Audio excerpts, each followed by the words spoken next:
You're tuned into the first newscast devoted to the Highland Lakes area. Local team coverage on Tribune Headline News, bringing you the stories you care about now. Hi everyone, I'm Connie Swaney. This is Tribune Headline News. Thanks so much for joining us. You're watching us on Northland Channel 15. We have an update on a gas line rupture in Marble Falls in a moment. But first, Marble Falls city leaders think changing a few light bulbs may save taxpayers thousands of dollars and reduce so-called light pollution around the community. A plan to replace 300 street lights could save the city thousands of dollars, officials believe. A recent streetlight audit revealed ways to save money and also reduce the amount of lights that can be seen, which also opens up your ability to see more stars at night. Officials confirmed that in the past they received complaints about overly bright lights, especially along the eastern edge of Marble Falls on the Manzano Mile roadway. The city has about 400 lights in neighborhoods around the city. One facet of the plan involves changing those bulbs from 250 to 100 watts, which could cut energy costs in half. Also in other areas, 300-watt bulbs could be switched to 250 watts. The cost to change the bulbs, working with a local utility company, would cost about $22,000. The city could save about $20,000 annually after the switch. In our next headline, an electricity company replacing a utility pole strikes a residential gas line, forcing temporary evacuation. About a dozen people from a handful of homes on Northwood Drive were asked to leave just after 8 a.m. on Thursday. Crews were digging a hole to erect a new pole when they struck a Lone Star Gas Company line. The company shut off the gas, clamped the line, and residents returned to their homes about 2 hours later. Looks like those clouds are gone and the sun is back. I'll have your complete forecast later in weather.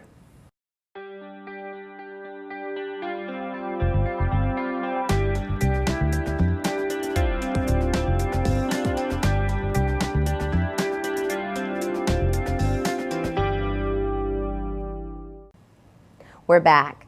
Jared Fields has a look at your forecast for the weekend, and it looks like we're back to scorching temperatures.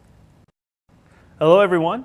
After some clouds, slightly cooler days, and even rain in parts of the area, we'll have the sun come back to warm things up to near triple-digit highs this weekend.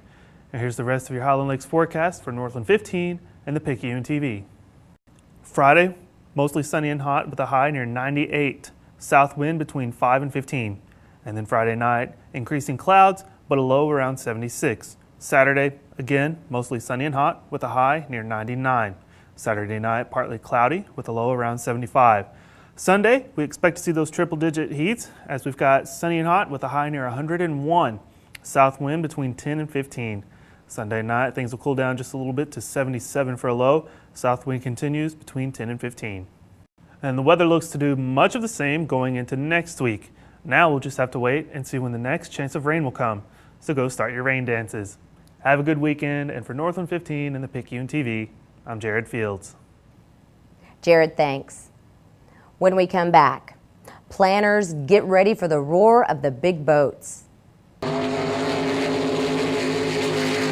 The annual Lake Fest drag boat races will celebrate 20 years. Organizers are looking for community support to make this year's event the biggest and loudest ever. It's a busy weekend for several Marble Falls teams. We're going to tell you how busy coming up in sports.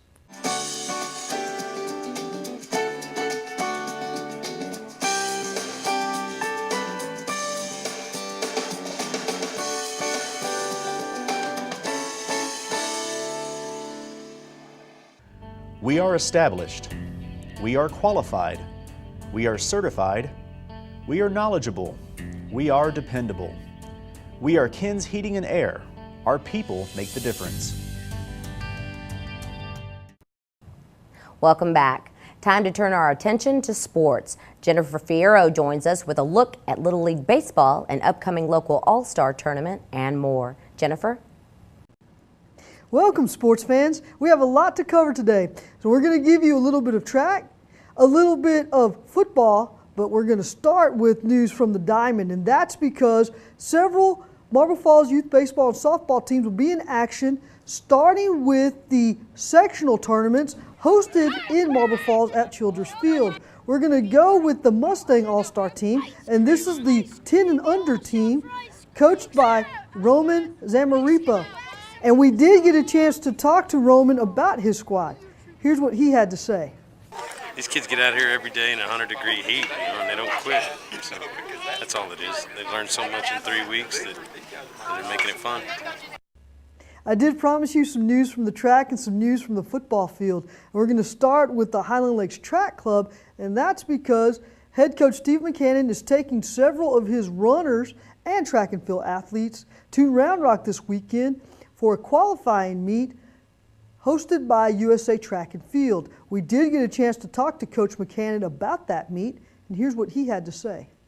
The qualifications shouldn't be difficult for most of our athletes. That's why we stay on top of the times and heights, but we'll definitely want to perform well because it sets kind of the tone for the next in 2 weeks when you go to region and face all the top programs from Houston and Dallas and everywhere else.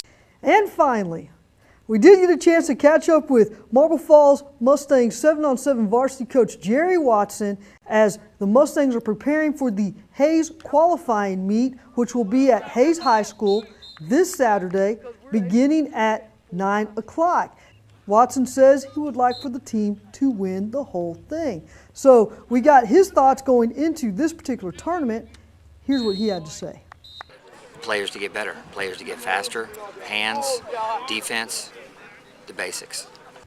That's it for sports. I'm Jennifer Fierro. Connie, back to you.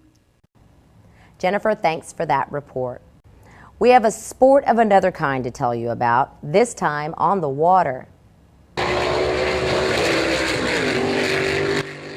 The 20th annual Lake Fest drag boat races are coming up in Marble Falls. The local Chamber of Commerce expects as many as 12,000 people over 3 days along the bank of Lake Marble Falls and in Johnson Park as well.